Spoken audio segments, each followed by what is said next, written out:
Perkenalkan, nama saya Muhammad Fauzi dengan NIM 201010550541 dari kelas 06SMY 003 Manajemen Keuangan. Di sini saya mau menjelaskan sebuah materi yang berjudul Kontribusi UMKM terhadap perekonomian Indonesia. UMKM adalah singkatan dari usaha mikro, kecil, dan menengah. UMKM adalah usaha atau bisnis yang dilakukan oleh perorangan, kelompok, badan usaha kecil, maupun rumah tangga. Dalam Undang-Undang Nomor 20 Tahun 2008 dijelaskan bahwa UMKM adalah usaha atau bisnis yang produktif yang memenuhi kriteria usaha dan batasan tertentu, kekayaan bersih, dan hasil penjualan tahunan. Sekarang kita masuk kepada kriteria UMKM. Di sini saya menjelaskan kriteria dari usaha mikro. Dalam Undang-Undang Nomor 20 Tahun 2008, kriteria usaha mikro itu yaitu 1. Memiliki kekayaan bersih tidak lebih dari 50 juta rupiah, tidak termasuk bangunan dan tanah. Yang kedua, memiliki kekayaan bersih tidak lebih dari 300 juta rupiah. Lalu selanjutnya adalah kriteria dari usaha kecil. Usaha kecil ini memiliki kekayaan lebih dari 50 juta rupiah sampai dengan paling banyak 500 juta rupiah. Lalu yang kedua adalah memiliki pendapatan tahunan lebih dari 300 juta rupiah sampai dengan 2,5 miliar rupiah. Sedangkan untuk kriteria usaha menengah yaitu memiliki kekayaan bersih lebih dari 500 juta rupiah sampai dengan 10 miliar rupiah, tidak termasuk tanah dan bangunan tempat usaha. Lalu yang kedua, mempunyai pendapatan tahunan lebih dari 2,5 miliar rupiah sampai dengan 50 miliar rupiah. Sekarang kita masuk kepada kriteria UMKM berdasarkan perkembangan. Di sini kita bagi menjadi 4 kriteria. Pertama adalah livelihood activities, yaitu UMKM yang digunakan untuk mencari pekerjaan, untuk mencari nafkah. Contohnya adalah pedagang kaki lima. Yang kedua adalah micro enterprise, yaitu ada UMKM yang memiliki sifat pengrajin tapi belum memiliki jiwa kewirausahaan. Yang ketiga adalah small dynamic enterprise, yaitu UMKM yang memiliki jiwa kewirausahaan dan mampu atau siap untuk melakukan subkontrak dan ekspor. Lalu yang terakhir adalah fast moving enterprise, yaitu UMKM yang memiliki jiwa kewirausahaan dan siap untuk maju menjadi usaha besar. Sekarang kita masuk pada bagian ketiga, yaitu karakteristik UMKM. Di sini kita bagi menjadi 8. Yang pertama adalah usaha kecil yang dijalankan oleh sendiri ataupun pegawai yang dengan jumlahnya sedikit. Yang kedua, jenis produk ekonomi yang tidak tetap, yang dapat berganti sesuai kondisi. Yang ketiga adalah lokasi ekonomi yang tidak tetap dan dapat berpindah-pindah. Yang keempat adalah sistem pembukuan yang belum baku, yang masih tercampur dengan uang sendiri atau uang private. Yang kelima adalah aturan kebijakan usaha dan sistem administrasi yang belum jelas. Yang keenam adalah sumber daya manusia yang belum memadai. Dan yang ketujuh adalah modal usaha yang terbatas. Dan yang kedelapan atau yang terakhir, tidak memiliki legalitas dan izin usaha. Sekarang kita masuk pada bagian keempat, yaitu kemiskinan menjadi alasan perlunya memperdayakan UMKM. Masalah kemiskinan ini adalah hal yang penting yang perlu diperhatikan oleh pemerintah sekarang, karena sekarang kemiskinan di Indonesia itu lumayan tinggi dalam segi persentase maupun dari segi jumlahnya. Bahkan saat ini banyak masyarakat yang hanya berada sedikit di atas garis kemiskinan, yang jika terjadi gejolak ekonomi sedikit saja akan membuat kemiskinan atau jumlah penduduk orang miskin di Indonesia ini semakin banyak. Sebenarnya hal ini telah terbukti.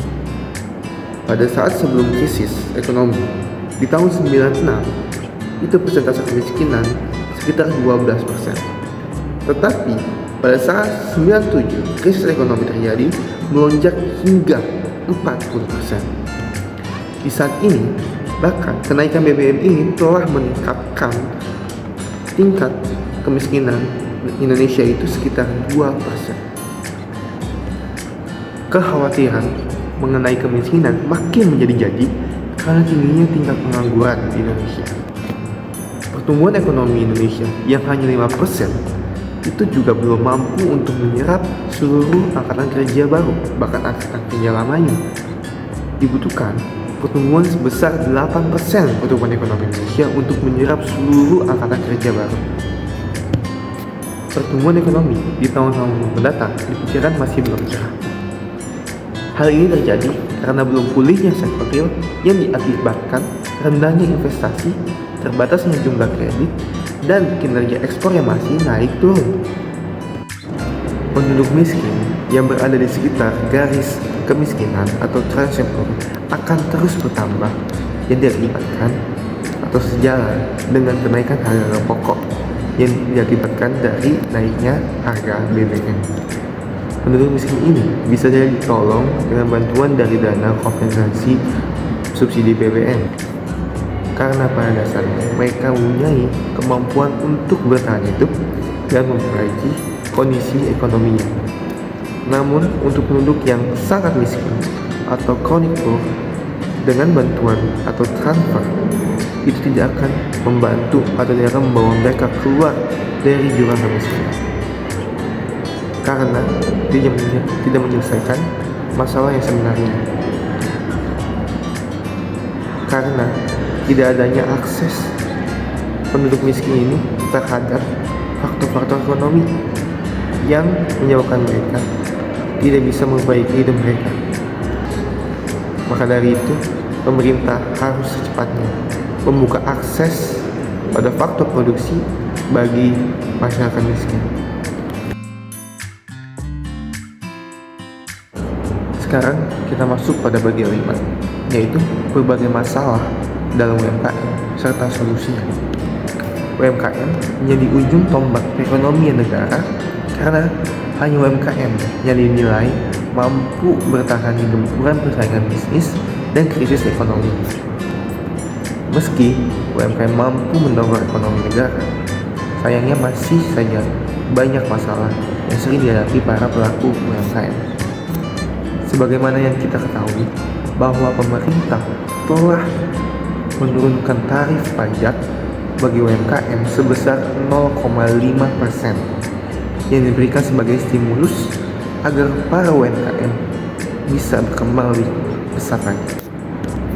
Tapi apakah kebijakan tersebut mampu menyelesaikan masalah yang dialami UMKM yang sampai saat ini masih menimpa para pelaku usahanya?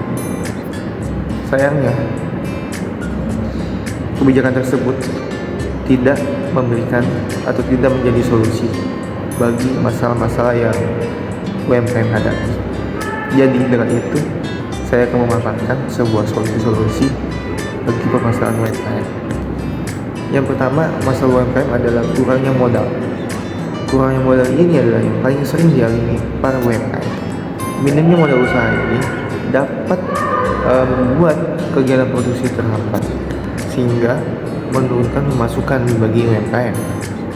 Nah, dari hal inilah maka UMKM atau pelaku usaha sering mencari dana atau pinjaman kepada bank. Tapi sayangnya banyak yang gagal atau tidak diterima persyaratannya, yang alhasil membuat usaha UMKM mandek dan paling banyak ada yang gulung tikar. Nah, solusinya itu kita bisa mendapatkan atau kita bisa menggunakan penggalangan dana yang disediakan oleh teknologi fintech, yaitu yang istilahnya adalah crowdfunding. Lalu kita juga bisa meminta bantuan UMKM dengan mendaftarkan UMKM kita terlebih dahulu. Kita bisa mendaftarkan UMKM kita lalu meminta bantuan dari pemerintah dan akan diberikan dalam bentuk BLT. atau bantuan tunai langsung. Yang kedua adalah kurangnya kemampuan para pelaku UMKM ini dalam mengembangkan bisnis. Para pelaku UMKM itu kebanyakan tidak mempunyai pengetahuan atau cara untuk mengembangkan bisnis mereka. Mereka pun hanya fokus pada proses produksi dengan mengesampingkan atau tidak melakukan peningkatan terhadap produk mereka. Padahal dengan pengembangan bisnis yang mumpuni, masalah UMKM ini dapat diselesaikan. Solusinya adalah kita sebagai pelaku UMKM harus terus membaca buku, terus mencari informasi yang update terkait perkembangan bisnis, strategi bisnis, serta kita bisa melakukan sharing atau diskusi kepada para pelaku UMKM yang telah sukses agar kita mendapatkan tips dan trik untuk mengembangkan bisnis kita. Yang ketiga adalah tidak ada inovasi produk.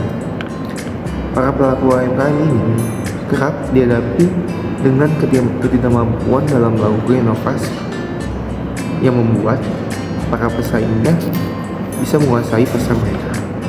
Dalam hal ini, kita bisa melakukan seperti finishing produk,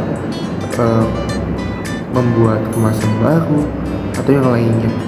Dan kita juga harus memantau atau mengetahui tren-tren terkini agar kita bisa terus berinovasi yang sesuai dengan tren terkini, agar kita bisa memberikan atau menciptakan suatu produk yang sesuai dengan keinginan para pelanggan. Lalu yang keempat adalah kurangnya pemahaman tentang pemasaran online. Sebagian pelaku UMKM itu tidak memasarkan produk mereka secara online. Alhasil, daya saing produk berkurang dan sepi pelanggan. Padahal, sebagian besar mereka telah melek teknologi, tapi sayangnya mereka tidak memaksimalkan potensi keuntungan yang ada, sehingga mereka tidak mendapatkan keuntungan yang optimal. Solusinya adalah mereka harus terus mencari atau menggali informasi terkait pemasaran online yang sesuai tren zaman sekarang. Mereka bisa ikut webinar atau seminar yang online maupun yang offline, yang gratis maupun yang berbayar terkait bisnis dan pemasaran online atau pemasaran digital. Setelah itu, mereka bisa membuat atau memasarkan produk mereka di sosial media maupun di e-commerce agar jangkauan pasar mereka menjadi lebih luas. Lalu nomor 5, pembukuan yang masih manual. Pemerintah saat ini telah menggalakkan penggunaan atau digitalisasi UMKM. Namun para pelaku UMKM ini masih melakukan pembukuan dengan cara yang manual. Padahal cara ini dinilai tidak efisien lagi karena dapat menyebabkan human error yang mengakibatkan kesalahan input keuangan maupun kehilangan data penjualan. Maka dari itu, UMKM dituntut untuk mencari cara yang lebih praktis lagi, seperti melakukan pembukuan dengan pembukuan otomatis atau dengan Microsoft Office, Word, Excel, dan lain-lain, dan bisa melakukan juga transaksi pembayaran secara online yang sudah terintegrasi. Sekarang kita masuk pada bagian ke-6, yaitu tentang pentingnya UMKM terhadap perekonomian Indonesia. Di sini ada beberapa sebab pentingnya UMKM terhadap ekonomi.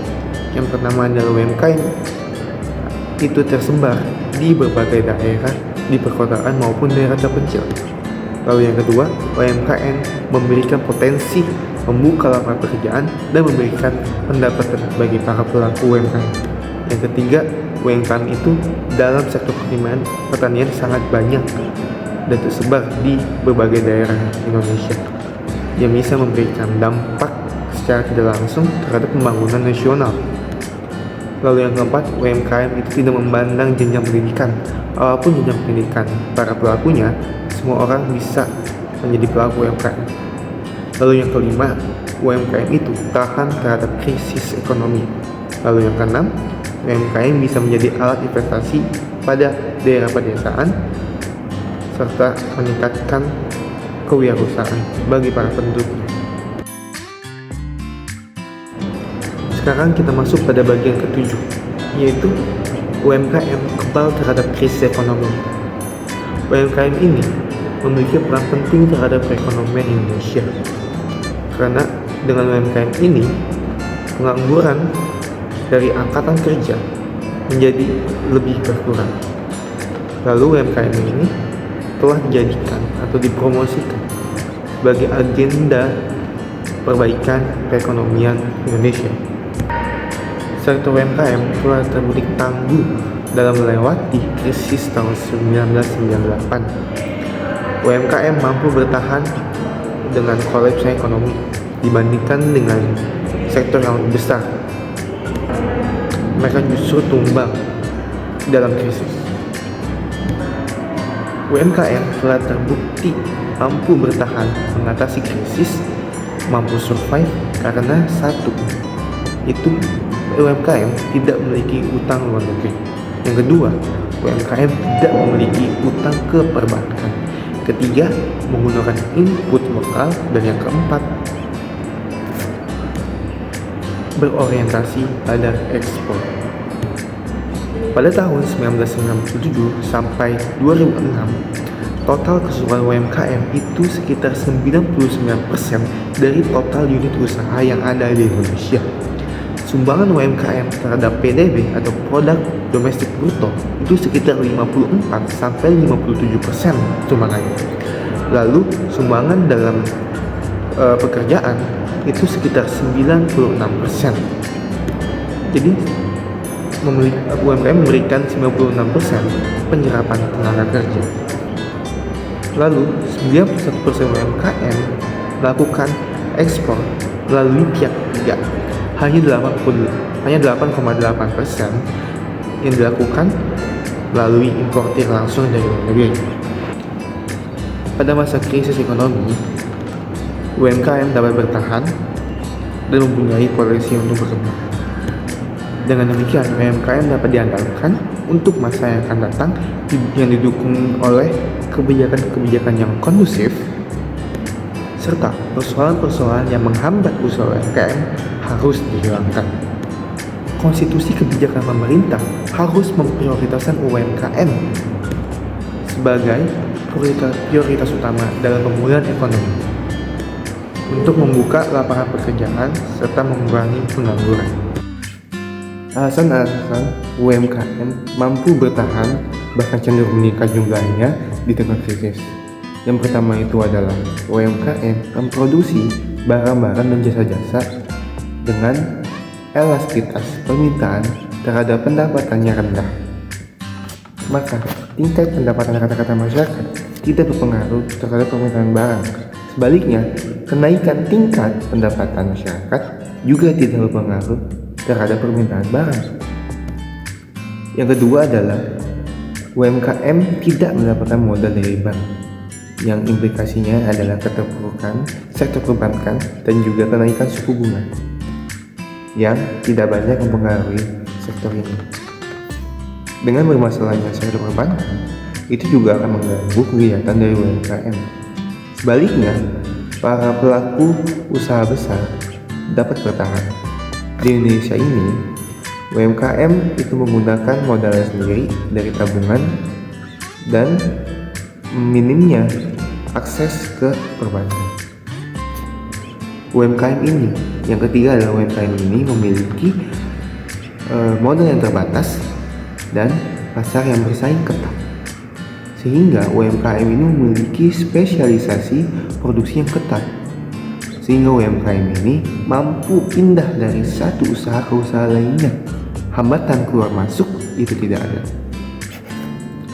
Yang keempat, yaitu penghapusan atau reformasi menghapuskan hambatan-hambatan di pasar. Lalu proteksi industri hulu harus dihilangkan, serta UMKM memiliki lebih banyak pilihan dalam pengadaan bahan barang baku. Akibatnya, biaya produksi menurun dan efisiensi meningkat. Tetapi bersamaan terjadinya krisis, maka itu tidak berpengaruh besar. Dengan adanya krisis ekonomi yang berkepanjangan ini, maka sektor formal banyak memberhentikan para pekerja-pekerjanya yang menyebabkan banyak pengangguran. Tetapi para pengangguran ini mulai memasuki sektor informal, melakukan usaha-usaha yang berskala kecil sehingga meningkatlah jumlah UMKM. Sekarang kita masuk pada bagian 8, yaitu UMKM dalam pertumbuhan ekonomi dan kesempatan persaingan di pekerjaan. Jadi peranan UMKM ini terlihat cukup jelas pasca krisis ekonomi yang dapat dilihat dari besaran pertambahan nilai PDB yang netral dari intervensi pemerintah dalam pengembangan sektor-sektor perekonomian karena kemampuan pemerintah relatif terbatas. Sektor yang menunjukkan pertambahan PDB yang besar itu adalah dari sektor yang kecil atau industri kecil, kemudian diikuti pada industri menengah dan industri yang besar. Hal ini mengindikasikan UMKM mampu bersaing dan berkompetisi untuk mewujudkan ekonomi yang besar di masa yang akan datang. Dalam aspek penyerapan tenaga kerja, sektor pertanian secara absolut memiliki kontribusi besar dalam penyerapan tenaga kerja, lebih banyak dibandingkan sektor pertambangan. Dari aspek penyerapan tenaga kerja, sektor pertanian secara absolut memiliki kontribusi besar dalam penyerapan tenaga kerja dibandingkan sektor-sektor lainnya seperti sektor pertambangan, sektor industri pengolahan, dan sektor industri jasa. Arah perkembangan ekonomi yang seperti ini dapat menimbulkan kesenjangan pendapatan antara sektor-sektor yang menghasilkan pertumbuhan ekonomi lebih tinggi. Pembangunan ekonomi harusnya diarahkan kepada sektor-sektor yang memberikan kontribusi output pertumbuhan ekonomi yang lebih tinggi dan penyerapan tenaga kerja yang jauh lebih besar. UMKM memiliki kontribusi besar bagi peningkatan jumlah tenaga kerja dan peningkatan output bruto dibandingkan usaha besar. Dengan tingginya kemampuan UMKM dalam pengamanan dalam penyerapan tenaga kerja dibanding usaha besar, itu mengindikasikan bahwa UMKM dapat atau mempunyai potensi untuk dikembangkan dan dapat menjadi kartu pengaman bagi permasalahan tenaga kerja. Sekarang kita masuk pada bagian ke-9, yaitu kontribusi UMKM dalam perekonomian Indonesia. Menurut Undang-Undang Nomor 20 Tahun 2008, UMKM atau usaha mikro, kecil, dan menengah memiliki pengertian sebagai usaha mikro, yaitu usaha produktif milik orang perorangan dan atau badan usaha perorangan yang memenuhi kriteria usaha mikro sebagaimana diatur dalam undang-undang. UMKM yang ada di Indonesia sebagian besar merupakan kegiatan usaha rumah tangga yang dapat menyerap banyak tenaga kerja. Berdasarkan data dari Kementerian Koperasi dan UMKM di Indonesia pada tahun 2019 terdapat 65,4 juta UMKM dengan jumlah unit usaha yang mencapai 65,4 juta dapat menyerap tenaga kerja sebesar 123,3 ribu tenaga kerja. Ini membuktikan bahwa dampak dan kontribusi dari UMKM sangat besar terhadap pengurangan tingkat pengangguran di Indonesia.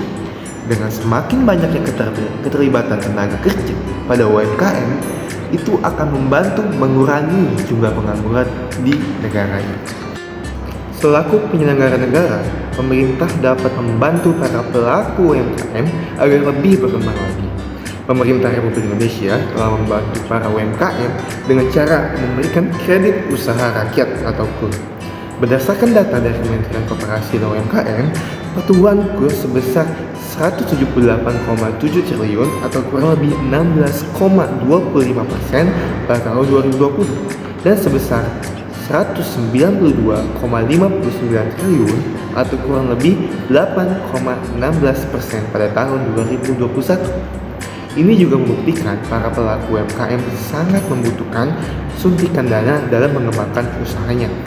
Pemerintah juga telah melakukan pemberian kredit kepada para pelaku usaha mikro yang berada di lapisan terbawah dan belum difasilitasi kredit usaha rakyat atau non-perbankan.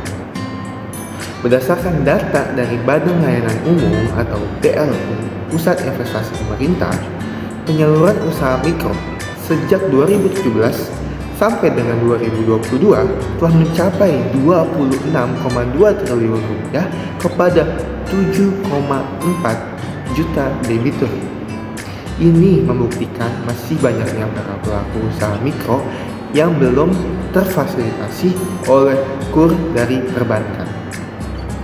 Pemerintah Indonesia sebaiknya berpihak dan fokus pada para pelaku UMKM agar mudah mendapatkan kegiatan pemberdayaan UMKM, baik dari sisi permodalan maupun dari sisi pengembangan kapasitas usahanya. Sektor UMKM yang terbukti mampu untuk menyerap jumlah tenaga kerja yang besar juga merupakan solusi untuk mengurangi jumlah pengangguran. Tren positif ini yang perlu terus dijaga pertumbuhannya agar sektor UMKM dalam skala yang besar mampu mengatasi pengangguran di Indonesia.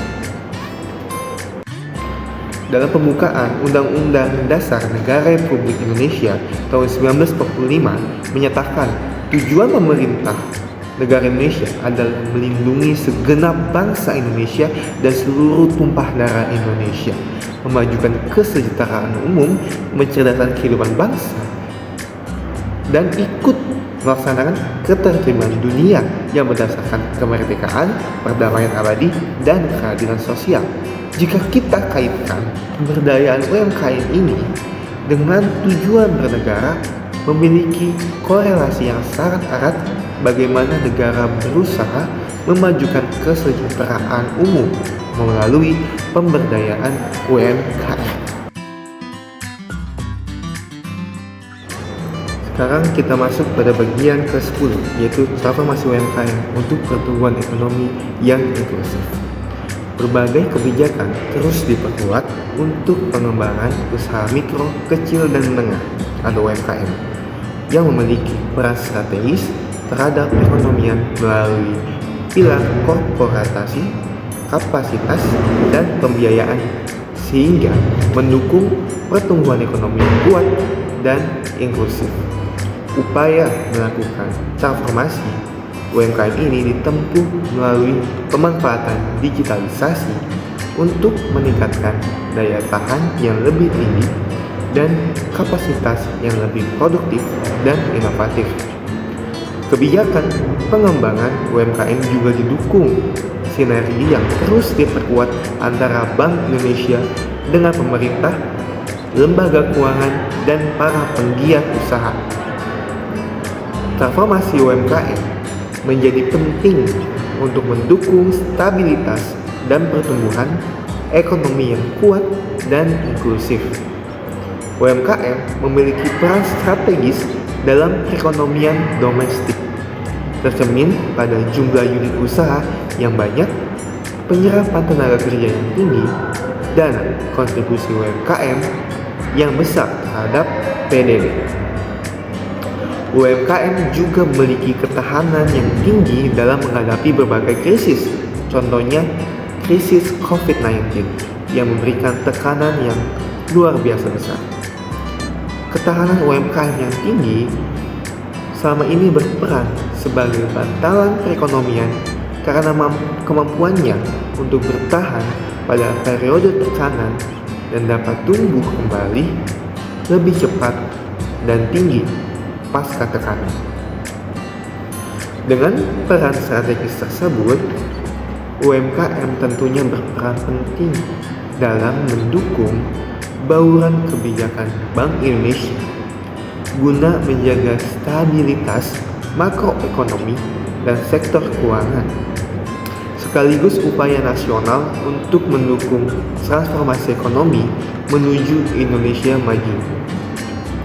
Berbagai upaya penguatan UMKM terus dilakukan secara end-to-end, termasuk oleh Bank Indonesia. Pasca krisis atau pandemi COVID-19, Transformasi UMKM perlu terus diperkuat melalui optimalisasi penggunaan teknologi digital, sehingga dapat menarik manfaat dari salah satu pelajaran utama krisis kesehatan, yaitu penggunaan teknologi digital untuk kegiatan sehari-hari. Pengembangan end-to-end UMKM dilakukan melalui pilar kebijakan korporatisasi, peningkatan kapasitas dan pembiayaan guna mewujudkan UMKM yang produktif, inovatif, dan adaptif. Penguatan korporatisasi dilakukan pada aspek kelembagaan UMKM yang mendorong terciptanya ekosistem usaha yang terintegrasi dan mendorong peningkatan skala ekonomi usaha. Sementara itu, peningkatan kapasitas difokuskan untuk meningkatkan produktivitas melalui inovasi dan digitalisasi proses bisnis, sehingga mendorong perbaikan daya saing UMKM. Peningkatan kapasitas itu dilaksanakan secara terintegrasi yang mencakup penguatan manajemen usaha, kualitas produk, akses pasar, kapasitas keuangan, dan kapasitas SDM, termasuk juga penguatan teknologi digital. Adaptasi pada perkembangan teknologi digital tersebut menjadi salah satu kunci UMKM untuk naik kelas menjadi lebih kuat dan lebih maju. Pada aspek pembiayaan, keperluasan akses terus didorong untuk kemudahan ekspansi usaha dengan pembiayaan UMKM yang lebih sehat. Pengembangan UMKM mengacu pada peta jalan UMKM naik kelas yang produktif, inovatif, dan adaptif dengan 4 tahapan, yakni kegiatan produksi dan kelembagaan, perluasan pangan pasar, digitalisasi dan pembiayaan, dan akses pasar ekspor. Kedepan, optimalisasi peran UMKM sebagai tulang punggung ekonomi akan terus diarahkan pada upaya peningkatan produktivitas dan pertumbuhan ekonomi yang inklusif melalui adaptasi perubahan digital. Kebijakan pengembangan end-to-end UMKM terus dilakukan melalui 3 pilar, yaitu kebijakan korporatisasi, kapasitas, dan pembiayaan, serta didukung sinergi Bank Indonesia dan pemerintah, lembaga keuangan, dan para penggiat usaha. Pengembangan UMKM diharapkan dapat mendukung pemulihan ekonomi nasional dalam jangka pendek dan menjaga ketahanan perekonomian nasional pada jangka menengah. Untuk memastikan pencapaian tujuan tersebut, prioritas penguatan UMKM diarahkan untuk mendukung potensi ekspor dan pengembangan pariwisata, serta memperkuat pasokan dan distribusi komoditas pangan strategis. Langkah prioritas tersebut dilakukan melalui sinergi kebijakan dan program yang harmonis bersama pemerintah pusat maupun pemerintah daerah, sehingga menghasilkan UMKM yang unggul di tingkat nasional dan daerah. Terakhir sampai pada kesimpulannya, yaitu kontribusi UMKM bagi perekonomian Indonesia ini sangat signifikan. UMKM menciptakan lapangan kerja, meningkatkan pendapatan masyarakat, mengembangkan ekonomi lokal, mempromosikan inovasi dan kreativitas, serta memberikan dampak positif pada kesejahteraan masyarakat. Dengan memperdayakan pengusaha lokal, UMKM mendukung pertumbuhan ekonomi yang inklusif dan berkelanjutan di berbagai wilayah di Indonesia. Oleh karena itu, pendukung dan insentif bagi UMKM termasuk pelatihan, akses ke pembiayaan, dan bantuan dalam pemasaran sangat penting untuk memperkuat peran vital sektor UMKM dalam membangun perekonomian yang kuat dan keberlanjutan di Indonesia. Dengan demikian, dukungan terhadap UMKM adalah penting dalam mengembangkan perekonomian Indonesia secara inklusif dan keberlanjutan. inisiatif-inisiatif yang memfasilitasi pertumbuhan UMKM seperti pelatihan kewirausahaan, akses ke pembiayaan, dan bantuan dalam pemasaran produk akan memperkuat kontribusi sektor UMKM terhadap perekonomian Indonesia. Sekian, terima kasih.